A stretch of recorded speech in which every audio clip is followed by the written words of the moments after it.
നമുക്കിന്ന് ഏത്തയ്ക്ക പുഴുങ്ങിയതും പിന്നെ വളരെ കുറച്ച് ചേരുവകളും കൊണ്ട് തയ്യാറാക്കാൻ പറ്റുന്ന നല്ല സ്വാദുള്ള ഒരു പലഹാരം തയ്യാറാക്കാമേ. 3 പുഴുങ്ങിയ ഏത്തപ്പഴത്തിൻ്റെ കണക്കിനാണ് ഞാൻ പറയുന്നത്. 2 ടീസ്പൂൺ നെയ്യ് ആ പാത്രത്തിലോട്ട് ഇട്ട് കൊടുത്ത് ഒരു 10-12 കഷ്ണം കാഷ്യൂ നട്ട്സ് ചെറുതായിട്ടൊന്ന് മുറിച്ചതും കൂടി ഇട്ട്, റൈസിൻസോ ടൂട്ടി ഫ്രൂട്ടിയോ ഏതാണ് നിങ്ങളുടെ കയ്യിലുള്ളതെന്ന് വെച്ച് കഴിഞ്ഞാൽ നിങ്ങൾക്ക് ആവശ്യമനുസരിച്ച് കുറച്ച് അതിനകത്തോട്ടൊന്ന് വഴറ്റി കൊടുത്തിട്ട് 1 കപ്പ് തേങ്ങ ചെറിയതും 1/2 ടീസ്പൂൺ ഏലക്കാപ്പൊടിയും നിങ്ങളുടെ മധുരത്തിൻ്റെ ആവശ്യത്തിനനുസരിച്ച് 3-4 ടേബിൾ സ്പൂൺ പഞ്ചസാരയും കൂടി ഇട്ട് ഒന്ന് ഇളക്കി കൊടുക്കണം. ഇതെല്ലാം വഴറ്റി കൊടുത്തിട്ട് ഏറ്റവും അവസാനമേ പഞ്ചസാര ചേർക്കാവുള്ളേ.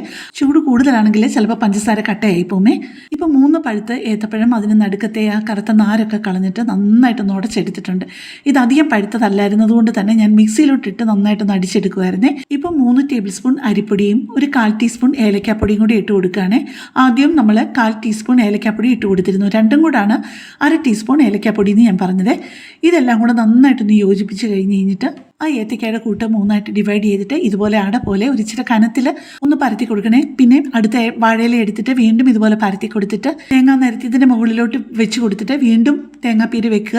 ഏറ്റവും അവസാനത്തെ ലെയറും കൂടെ വെക്കുക. എന്നിട്ട് കൈകൊണ്ടോ ഫോർക്ക് കൊണ്ടോ സൈഡൊക്കെ നന്നായിട്ടൊന്ന് യോജിപ്പിച്ചിട്ട് നന്നായിട്ട് ആവി വരുന്ന അപ്പച്ചപ്പിലോട്ട് വെച്ച് ഒരു 10-15 മിനിറ്റ് ആവി കയറ്റി കഴിയുമ്പോഴേക്കും നമ്മുടെ സുന്ദരൻ സ്നാക്ക് റെഡി. ഇത് ചൂടോട് തന്നെ കഴിക്കാനാണ് ഏറ്റവും നല്ലത് കേട്ടോ.